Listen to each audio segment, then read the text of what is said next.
ಒಮ್ಮೆ ಒಂದು ಕಾಡಿನಲ್ಲಿ 10 ಪಕ್ಷಿಗಳು ಸಂತೋಷದಿಂದ ವಾಸಿಸುತ್ತಿದ್ದವು. ಅವು ದಿನದ ಪ್ರತಿಯೊಂದು ಹೊತ್ತಿಗೆ ಒಟ್ಟಾಗಿ ಆಹಾರವನ್ನು ಹುಡುಕಿಕೊಂಡು ನೆರವಿನಿಂದ ಬದುಕುತ್ತಿದ್ದವು. ಅವುಗಳ ನಡುವೆ ಒಂದು ರೀತಿಯ ಒಗ್ಗಟ್ಟು ಮತ್ತು ವಿಶ್ವಾಸ ಇತ್ತು. ಒಂದು ದಿನ ಬಲಿಷ್ಠವಾದ ಬೇಟೆಗಾರನು ಬಂದು ಹಕ್ಕಿಗಳನ್ನು ಹಿಡಿಯಲು ಬಲವಾದ ಬಲೆಗೆ ಧಾನ್ಯಗಳನ್ನು ಹಾಕಿದನು. 10 ಹಕ್ಕಿಗಳು ಆಹಾರದ ಆಸೆಯಿಂದ ಬಲೆಗೆ ಬಿದ್ದು ಬಿಟ್ಟವು. ಬಲೆ ಹಕ್ಕಿಗಳನ್ನು ಬಂಧಿಸಿ ಬಿಗಿಯಾಗಿ ಹಿಡಿದಿತ್ತು. ಅವುಗಳು ಆತಂಕದಿಂದ ಕೂಗಿಕೊಂಡರೂ ಹೊರಬರುವ ದಾರಿಯಿಲ್ಲದೆ ಸಂಕಟಪಡುತ್ತಿದ್ದವು. ಆಗ ಜಾಣ ಹಕ್ಕಿ ಹೇಳಿತು, ನಾವು ಬೇರೆ ಬೇರೆ ಪ್ರಯತ್ನ ಮಾಡಿದರೆ ತಪ್ಪಿಸಿಕೊಳ್ಳಲು ಸಾಧ್ಯವಿಲ್ಲ. ಆದರೆ ನಾವು ಒಟ್ಟಾಗಿ ಒಂದೇ ಸಮಯದಲ್ಲಿ ಎದ್ದರೆ ಬಲೆಯನ್ನೇ ಎಳೆದೊಯ್ಯಬಹುದು. ಎಲ್ಲಾ ಹಕ್ಕಿಗಳು ಒಪ್ಪಿಗೆ ಸೂಚಿಸಿ ಒಂದೇ ಬಾರಿಗೆ ಬಲೆಯಿಂದ ಒಟ್ಟಾಗಿ ಎದ್ದು ಹಾರಿದವು.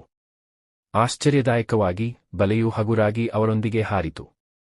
ಹಕ್ಕಿಗಳು ಬಲೆಯೊಂದಿಗೆ ಹಾರಿಕೊಂಡು ಹತ್ತಿರದ ಸ್ನೇಹಿತೆಯ ಮನೆಗೆ ಹೋದವು.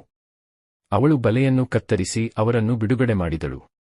ಅಂದು ಹಕ್ಕಿಗಳು ಪಾಠ ಕಲಿತವು, ಒಗ್ಗಟ್ಟಿನಲ್ಲಿ ಅಪಾರ ಶಕ್ತಿಯಿದೆ. ಒಬ್ಬೊಬ್ಬರ ಬುದ್ಧಿಮತ್ತೆ, ಶಕ್ತಿ, ಸಹಾಯ ಒಟ್ಟಿಗೆ ಬಂದಾಗ ದೊಡ್ಡ ದೊಡ್ಡ ಸಂಕಷ್ಟಗಳನ್ನು ಸರಳವಾಗಿ ತಲುಪಬಹುದು. ನೀತಿ: ಒಗ್ಗಟ್ಟಿನಲ್ಲಿ ಬಲವಿದೆ. ಒಟ್ಟಾಗಿ ಇದ್ದರೆ ಯಾವ ಸಮಸ್ಯೆಯನ್ನಾದರೂ ಗೆಲ್ಲಬಹುದು.